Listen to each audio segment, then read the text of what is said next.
Hello and welcome to the MAC weather page for this Wednesday, September 26th. And you can see we have a thunderstorm that moved through the area yesterday. And you can see as these clouds move in, we get a pretty heavy downpour. That dropped about 1/3 of an inch of rain in 15 minutes. And you can see some of the other heavy rainfall totals here over the last couple of days with this storm. And again, that storm bring in quite a bit of rainfall in a short period of time. But we got much cooler air coming in here over the next 5 days. We got a chance for some scattered showers this morning, and then again maybe Thursday night, and then again Friday night. But these will be pretty low chances with very little precipitation expected. But we got a more significant system we're looking at for early next week, probably in the Monday to Tuesday time frame. Thinking Monday night to Tuesday night, we could see showers and thunderstorms with some significant rainfall possible as some warm air tries to move in from the southwest.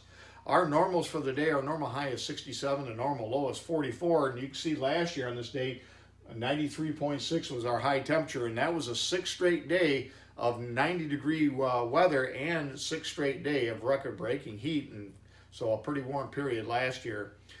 For yesterday, we had a muggy high of 80.7 and a low of 65.6.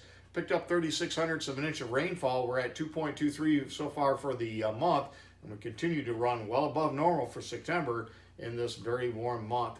As far as sunrise, 7:30 this morning. The sun sets tonight at 7:28. Now we're less than 12 hours of sunlight per day. And as far as temperatures around the area, you can see a number of our stations having some internet issues over in Lakeview and Clarksville, and some computer issues at Henderson and at Blissfield. I think the Blissfield one will be able to get back online after 8 o'clock this morning. You can see those temperatures though in the mid 60s or 50s to low 60s this morning.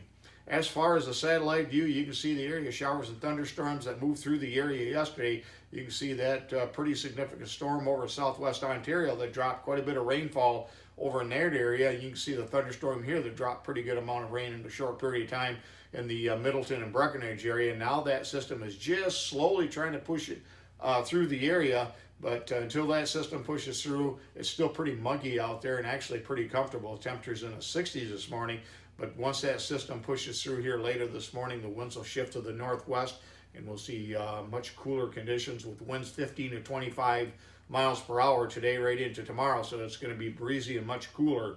And if we look at the radar out there this morning, you can see more rain on the way for southwest Ontario. This area of rain may clip southeast lower Michigan, but again, the worst of the rainfall is over until we get into early next week as it looks right now. On the weather map, the cold front moving through the area. Again, high pressure will move in from the west, but with the cool air coming over the lakes, we'll actually have some lake effect cloud cover over the next couple of days as our cooler temperatures push in. You can see by Thursday, a number of cold fronts will continue to bring that cooler air in right on through the weekend, as we see a couple of days with highs only in the upper 50s and lows in the low 40s. It's going to feel quite cold out there, no doubt. Some of the central and northern interior areas where you're normally colder, like Luther and places like that, you could drop down close to freezing or maybe the mid 30s. And so there could be some frost conditions as you get into some of those normally colder locations.